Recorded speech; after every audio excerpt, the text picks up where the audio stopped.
Hey everybody, and welcome to another episode of Healthy AF. My name is Amy Chang, and I'm a health coach with Healthy Life, Health, and Wellness Coaching. I'm so glad that you're here. Today, I wanted to take a moment to talk about communication. Our country right now feels stressful to me. I think it feels stressful for a lot of people. And I wanted to share my experience with communication and healthy communication, because to be dead honest with you, right now I'm struggling. I don't know who else out there is struggling, but I'm struggling with communicating to people I don't know, to people that I know a little bit, and to people that I know really well and love deeply. So let's start here. You know, I had a conversation with a friend, and she got a email from a coworker. And this coworker had multiple questions and really seemed kind of frustrated and not real, I wouldn't say real pointed toward my friend, but definitely when my friend read that email, it wasn't a comfortable feeling email, right? It wasn't just easy peasy warm. She had her own stuff going on about like this email. And she didn't answer it. And the coworker emailed her back like, hey, did you get that email? And so my friend was like, you know I need to respond, and I need to answer this question and that question, that question, that question, and blah, blah, blah. And I need to tell her this and I need to tell her that. And I was like, maybe you can pause right there for a minute. And my friend was like, great, I would love to pause. And what's your take?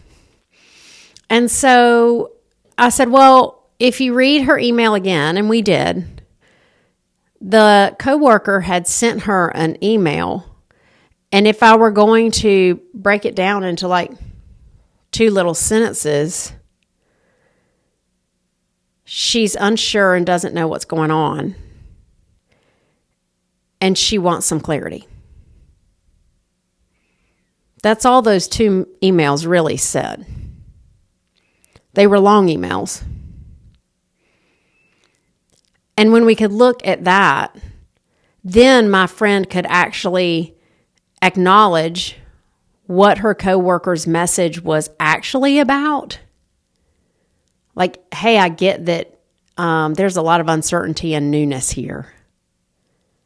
I hear you that you are lacking clarity and would like to have a little bit better picture of what the next steps are. Then my friend could actually answer the questions that her coworker had sent to her. You see, when people send us messages and we don't verify to that person that we've received that message, they leave us feeling unheard and unseen. And so what happens? They get louder. You send them that email that has all the answers in it, but they're not satisfied because they actually haven't been acknowledged for what they said and wanted to communicate. So they send another email. Maybe you've answered their questions, but now they have more. Or now they don't like the tone of voice you used. Or now they, whatever. And you see this happen in communication all the time. When we don't acknowledge what the other person is actually communicating to us, there's no release of just somebody knowing, right? Think about those times where you might be feeling very emotional, and you get to say to your friend, oh my gosh, this is going on and I feel this way. And she says, yeah, I totally get it. I feel that way too. Or there was this one time when this happened and I felt the exact same way. There's that sense of being seen and heard, and you're like, oh, yeah. And that emotion has a minute to sort of settle, because now you really know you're not alone. But when you share something with your friend about what's going on with you, and she hits you up with like, yeah, I've got Pilates at 4. What? Or worse, she's like, well, I don't know why you feel like that. Right?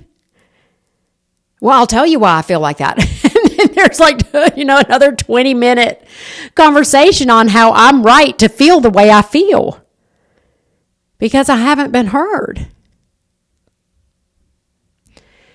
Being seen and being heard, I think, are one of the most loving and basic ways for us to interact as human beings. In fact, if you know me at all, you know that probably 95% of the time, if I see another human being, I'm going to wave, I'm going to give them the head nod, I'm going to at least look their way. And I do that out of my commitment that every human being is seen. It's important to me to have people feel seen. But just as important is to have people feel heard. And I'm struggling with that right now. In today's America, with so much false communication going on,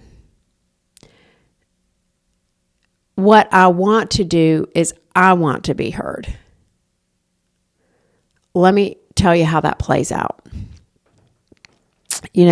I was talking with a girlfriend and she said, yeah, right now, sometimes if we're not ready to have a conversation, it's better just to say, like, I don't want to talk about that right now.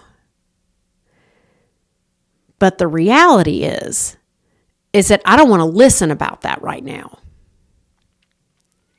It requires energy for me to listen to the words you say and love you enough to break down what you said, receive your message, and give it back to you so that you know I heard you.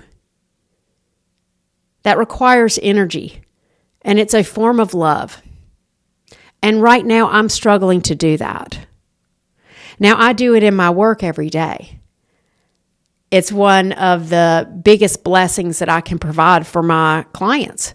They send me, a 4-paragraph client log about what they're struggling with, and I send them back a 2-sentence synopsis. Yeah, you're really afraid about such, and you don't have any clarity on what to do. And when I do that for them, when I listen to them so intently, it gives them the space to go like, yeah, somebody else gets it. I've been seen and heard, and that emotion can go down and we can talk about it. Well, where is that fear? What would that fear have you do? What would your commitment have you do? We can move forward. They at least know that I'm with them. But what happens in so many of our, I'm going to just call them false communications, is that somebody gives this long, 4-paragraph communication, and then instead of receiving it and letting the person know it's been received and they are seen and heard, they get a block. And when they get that block and it's I'm going to ignore you, I'm going to ghost out, I'm not going to talk about this. Hey, I'm not talking about this right now. I'm not talking about politics right now. I'm not talking about religion right now. I'm not talking about, whatever it is. It's almost like saying, I don't see or hear you. You're not important enough to me as a human being to let you have whatever thoughts and emotions you're having, and I'm not going to see you. I know that we all know right now how much energy and effort and intention it takes to be with people we love and see and hear them without trying to change them, without the yeah buts, without wanting to force our own thoughts into the conversation. And I think there's some space for that. I think instead of saying, I'm not ready to talk about this, call it what it is.